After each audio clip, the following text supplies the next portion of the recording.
Hello भावांनो आणि भगिनींनो, कसे आहात आपण? चांगले आहात ना? चांगले असायलाच पाहिजे, कारण की चांगलं राहणंच हे आपल्या आरोग्यासाठी चांगलं आहे.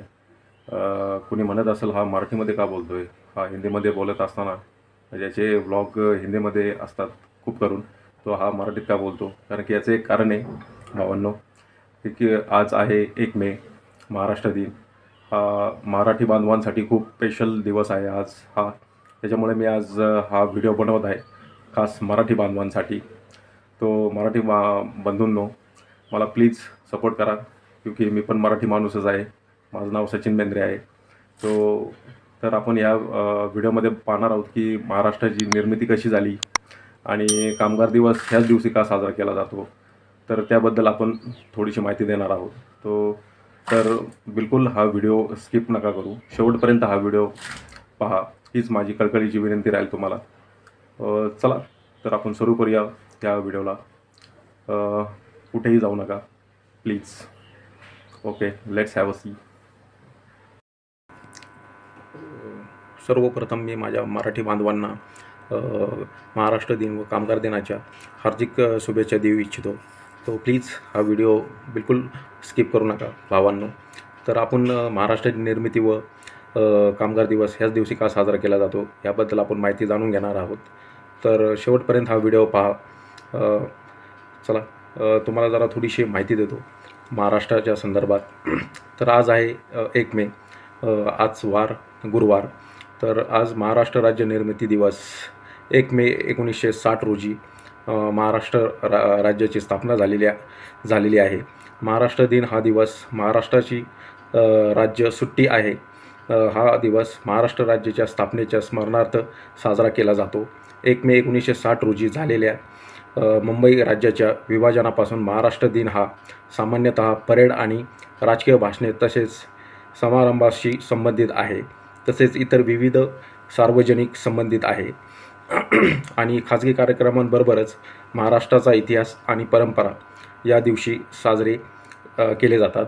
महाराष्ट्राच्या मराठी भाषिक राज्याच्या निर्मितीच्या स्मरणार्थ हा दिवस साजरा केला जातो. तर आपण सर्वप्रथम याची पार्श्वभूमी पाहूया भावांनो. राज्य पुनर्रचना कायदा 1956 नुसार भाषांच्या आधारे भारतातील राज्यांसाठी सीमा परिभाषित केल्या गेल्या. या कायद्याचा परिणाम म्हणून जे मुंबई राज्य निर्माण झाले ते मात्र वेगळ्या मराठी, गुजराती, कच्छी आणि कोकणी भाषा बोलल्या जाणाऱ्या वेगवेगळ्या क्षेत्रांचे मिळून बनले होते. संयुक्त महाराष्ट्र समिती मुंबई राज्याचे 2 राज्यात विभाजन करण्याच्या चळवळीत आघाडीवर होती. एक भाग जेथे लोक प्रामुख्याने गुजराती आणि कच्छी बोलतात आणि दुसरा भाग जेथे लोक प्रामुख्याने मराठी आणि कोकणी बोलले जायचे. 25 एप्रिल 1960 रोजी भारतीय संसदेने लागू केलेल्या बॉम्बे पुनर्रचना कायदा 1960 नुसार या चळवळीचा परिणाम म्हणून महाराष्ट्र आणि गुजरात राज्यांची निर्मिती झाली, हे तुम्ही सर्वप्रथम जाणून घ्यावे. हा कायदा 1 मे 1960 रोजी अंमलात आला. तर आपण महाराष्ट्राचा इतिहास पाहूया. सर्वप्रथम 21 नोव्हेंबर 1956 दिवशी फ्लोरा फाउंटनच्या परिसरात तणावाचे वातावरण होते, कारण राज्य पुनर्रचना आयोगाने महाराष्ट्राला मुंबई देण्याचे नाकारले होते. त्यावेळी मराठी माणसे आपली चिडली होती. सर्वत्र छोट्या मोठ्या सभांमधून या निर्णयाचा निषेध होत होता. या संघटनांमुळे कामगारांचा एक विशाल मोर्चा सरकारचा निषेध करण्यासाठी फ्लोरा फाउंटन परिसरातील चौकात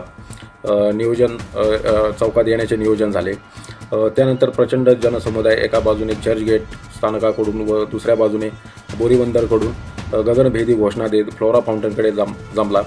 मोर्चा पोलिसी ताकद वापरून उधळून लावण्यासाठी लाठीचार्ज करण्यात आला होता. मात्र अढळ सत्याग्रहींमुळे पोलिसांचे हे प्रयत्न अयशस्वी झाले आणि पोलिसांना गोळीबाराचा आदेश मुंबई राज्याचे तत्कालीन मुख्यमंत्री मोरारजी देसाई यांच्याद्वारे देण्यात आला. गोळीबार झाला आणि संयुक्त महाराष्ट्राच्या लढ्यात 106 आंदोलक हुतात्मे झाले.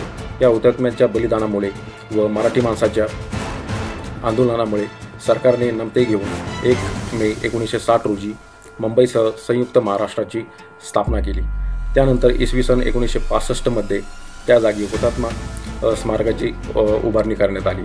तर ही होती आपल्या महाराष्ट्राची पार्श्वभूमी आणि महाराष्ट्राचा इतिहास. हा तुम्हाला समजलाच असेल. जर कोणी या चॅनलवर नवीन असेल तर कृपया करून या चॅनलला सबस्क्राईब करा. तसेच तुम्हाला जर हा व्हिडिओ आवडला असेल तर लाईक करा, शेअर करा, कमेंट करा. कमेंट करायला विसरू नका गाईज. धन्यवाद तुम्ही हा व्हिडिओ पाहिल्याबद्दल. भेटूया पुढच्या ब्लॉगमध्ये. धन्यवाद.